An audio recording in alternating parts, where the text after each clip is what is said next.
नमस्कार दोस्तों, मेरे यानी डॉक्टर मुक्ता टंडन के यूट्यूब चैनल साहित्य आकाश रत्न में आपका स्वागत है। इस चैनल पर आपको हिंदी साहित्य से जुड़ी समस्त जानकारियाँ देने का मेरा प्रयास रहेगा।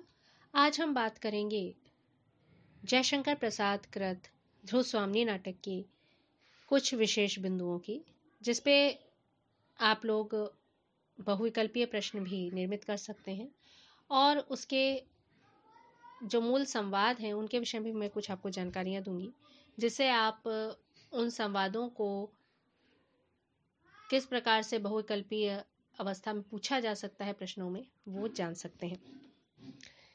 तो हम बात करते हैं ध्रुव स्वामिनी की। ध्रुव स्वामिनी उपन्यास एक ऐतिहासिक उपन्यास भी है और समस्या प्रधान उपन्यास भी है। विशाख दत्त कृत देवी चंद्रगुप्तम नाटक से प्रभावित भी है और इसके अंतर्गत ऐतिहासिक पक्ष में अगर हम देखें तो समुद्रगुप्त की मृत्यु के उपरांत सिंहासन कुछ वर्षों के लिए जो खाली था तो उसे भरने का प्रयास जो किया गया, तो उसमें चंद्रगुप्त के स्थान पर षड्यंत्र से रामगुप्त को शासक बना दिया गया था।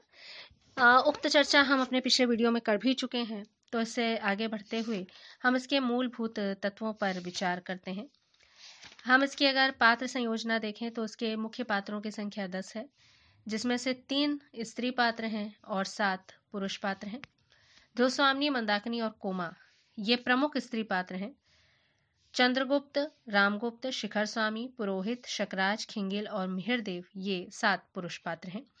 इनके अतिरिक्त सामंत कुमार, शक सामंत, प्रतिहारी, प्रहरी, दासी, बौना, कुबड़ा, हिंजड़ा और नर्तकियां कुछ गौड़ पात्र हैं जो इस कथात्मक विधान को और आगे बढ़ाते हैं। प्रथम अंक की जो कथा है वो गुप्त शिविर से आरंभ होती है, जहां पर ध्रुव स्वामिनी अपने जीवन के प्रवाहवान अवस्था को देख रही है और सोच रही है कि आगे उसका भविष्य क्या हो सकता है। इसके पश्चात जब हम आगे बढ़ते हैं तो हमें यह ज्ञात होता है कि रामगुप्त किस प्रकार से षड्यंत्र करके शकराज के शिविर में ध्रुव स्वामिनी को भेजने के लिए अत्यंत आतुर है। यह बात किसी भी ऐसे पुरुष को जो वीर है बुरी लग सकती है कि उसकी स्त्री को उसका शत्रु पक्ष उपहार में मांगे, लेकिन रामगुप्त अपने शासन और अपने प्राण बचाने के लिए इस बात को सहज ही स्वीकार कर लेता है। इससे जुड़े हुए जो प्रसंग हैं वो बहुविकल्पीय प्रश्नों की श्रेणी में पूछे जा सकते हैं और उनसे जुड़ा हुआ जो उदाहरण है वो मैं आपको बता रही हूं। सीधा तना हुआ अपने प्रभुत्व की सकार कठोरता, अप्रभेदी उन्मुक्त शिखर और इन क्षुद्र कोमल निरीह लताओं और पौधों को इसी के चरणों में लौटना चाहिए ना। तो यह प्रथम अंक से लिया गया है और ध्रुव स्वामिनी का कथन है। इसके अतिरिक्त इस अंक में खड़गधारिणी का कथन, देवी वह वल्लरी जो झरने के समीप पहाड़ी पर चढ़ गई है, उसकी नन्ही नन्ही पंक्तियों को ध्यान से देखने पर आप समझ जाएंगी कि वह काई की जाति की है। प्राणों की क्षमता बढ़ा लेने पर वही काई जो विचलन बनकर गिरा सकती है, अब दूसरों के ऊपर चढ़ने का अवलंब बन गई है। इसी प्रकार रामगुप्त का कथन है, किंतु ध्रुव देवी उसके मन में टीस है। जो स्त्री दूसरे के शासन में रहकर और प्रेम किसी अन्य पुरुष से करती है, उसमें एक गंभीर और व्यापक रस उद्वेलित रहता होगा ना। इसी प्रकार एक और कथन है, ध्रुव देवी को लेकर क्या साम्राज्य से भी हाथ धोना पड़ेगा। शिखर स्वामी कहते हैं, तब तो महाराज ने अवश्य ही कुछ सोच लिया होगा। मेघ संकुल आकाश की तरह जिसका भविष्य घिरा हो, उसकी बुद्धि को तो बिजली के समान चमकना ही चाहिए। इसी प्रकार कथन है, कुछ नहीं, मैं केवल ये कहना चाहती हूँ कि पुरुषों ने स्त्रियों को अपनी पशु संपत्ति समझकर उन पर अत्याचार का अभ्यास बना लिया है, वह मेरे साथ नहीं चल सकता। ये ध्रुव स्वामिनी का कथन है रामगुप्त से। ध्रुव स्वामिनी का एक और कथन है रामगुप्त से, मेरी रक्षा करो, मेरे और अपने गौरव की रक्षा करो। राजा, आज मैं शरण की प्रार्थनी हूँ। मैं स्वीकार करती हूँ कि आज तक मैं तुम्हारे विलास की सहचरी नहीं हुई, किंतु वह मेरा अहंकार चूर हो चुका है। एक और संवाद है ध्रुव स्वामिनी का, ओह, तो मेरा रक्षक कोई नहीं, मैं अपनी रक्षा स्वयं करूंगी। मैं उपहार में देने की वस्तु शीतल मणि नहीं हूं, मुझ में रक्त की लालिमा है, मेरा हृदय उष्ण है और उसमें आत्मसम्मान की ज्योति है। चंद्रगुप्त से ध्रुवस्वामी का कथन है, नहीं, अभी आत्महत्या नहीं करूंगी। अब जब तुम आ गए हो तो थोड़ा ठहरूंगी। यह तीखी छुरी इस अतृप्त हृदय में, विकासोन्मुख कुसुम में विषैले कीट के डंक की भांति चुभा दूं या नहीं, इस पर विचार करूंगी। इसी प्रकार चंद्रगुप्त का कथन है, जिस मर्यादा के लिए, जिस महत्व को स्थिर रखने के लिए मैं राजदंड ग्रहण न करके अपना मिला हुआ अधिकार छोड़ चुका हूं, उसका यह अपमान। यह भी कथन ऑब्जेक्टिव या बहुविकल्पीय प्रश्नोत्तरों में पूछा जा सकता है। इसके साथ ही साथ इस अंक में 2 गीत हैं और दोनों ही गीत मंदाकिनी के द्वारा गाए गए हैं। मंदाकिनी का भी एक कथन है इसमें कि भयानक समस्या है, मूर्खों ने स्वार्थ के लिए साम्राज्य के गौरव का सर्वनाश करने का निश्चय कर लिया है। सच है कि वीरता जब भागती है तब उसके पैरों से राजनीतिक छलछंद की धूल उड़ती है। जो 2 गीत हैं वो हैं, यह कसक अरे आंसू सहजा, ये गीत ध्रुवस्वामी के प्रथम अंक से लिया गया है और ये मंदाकिनी के द्वारा गाया गया है। इसी प्रकार मंदाकिनी का एक ओज मिश्रित गीत और है कि पैरों के नीचे जलधर हो बिजली से उनके खेल चले, संकीर्ण कगारों के नीचे शत शत झरने बेमेल चले। तो यह महत्वपूर्ण था, एक पहले अंक के कुछ महत्वपूर्ण व्याख्यांश हैं या संवाद कह लीजिए, जो बहुविकल्पीय प्रश्नावली में पूछे जाते हैं। द्वितीय अंक में अगर हम आते हैं तो द्वितीय अंक का जो आरंभ है, एक दुर्ग के भीतर सुनहरे काम वाले खंभों, जो ये शुरुआती पद दिए जाते हैं, ये भी कभी कभी पूछ लिए जाते हैं कि इस पंक्ति से किस अंक का आरंभ हुआ है। द्वितीय अंक का जो संवादिक आरंभ है वो कोमा के कथन से होता है, इन्हें सींचना पड़ता है, नहीं तो उनमें रुखाई और मलिनता सौंदर्य पर आवरण डाल देती है। प्रणय प्रेम जब सामने से आते हुए तीव्र आलोक की तरह आंखों में प्रकाश पुंज उड़ेल देता है, तब सामने की सब वस्तुएं और भी अस्पष्ट हो जाती हैं। तब वही, केवल वही हो, पागलपन भूल हो, दुख मिले, प्रेम करने की भी ऋतु होती है।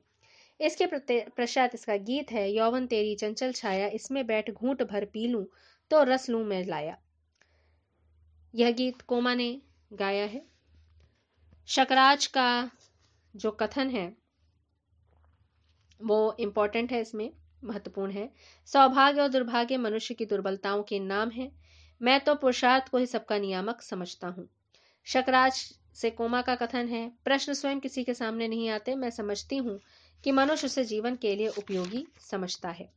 इसके पश्चात गीत भी है नर्तकियों का, अस्तांचल पर युवती संध्या की खुली अलके घुंघराली है। यह गीत नर्तकियों के द्वारा गाया गया है। इस अंक में भी 2 गीत हैं, एक कोमा के द्वारा गाया गया, दूसरा नर्तकियों के द्वारा गाया गया। पूरे ध्रुवस्वामी में कुल 4 गीत हैं, जिनमें से 2 मंदाकिनी ने गाए हैं प्रथम अंक में, एक कोमा ने गाया है द्वितीय अंक में और एक नर्तकियों के द्वारा गाया गया है द्वितीय अंक में। शकराज का कथन, मर्यादा, भाग्य ने झुकने के लिए जिन्हें विवश कर दिया, उन लोगों के मन में मर्यादा का ध्यान और भी अधिक रहता है। इसी प्रकार कोमा का कथन है कि जिस दिन मन के नीरव और नीरस शून्य में संगीत की, बसंत की, मकरंद की सृष्टि हुई थी, उस दिन से मैं अनुभूति में बन गई हूं, क्या वह मेरा भ्रम था, कह दो वह मेरी भूल थी। कोमा का एक और कथन है, वो यह है कि राजनीति का प्रतिशोध क्या एक स्त्री को कुचले बिना नहीं हो सकता। मिहिरदेव का कथन है, मिहिरदेव कोमा के पिता हैं, मिहिरदेव का एक कथन है, मिहिरदेव कोमा के मानस पिता हैं, उन्होंने गोद लिया हुआ है। तो अपनी पुत्री को दुखी देख करके संतापित होकर वे शकराज से कहते हैं कि स्त्रियों का स्नेह विश्वास भंग कर देना कोमल तंतुओं को तोड़ने से भी सहज है, परंतु सावधान होकर उसके परिणाम को भी सोच लो।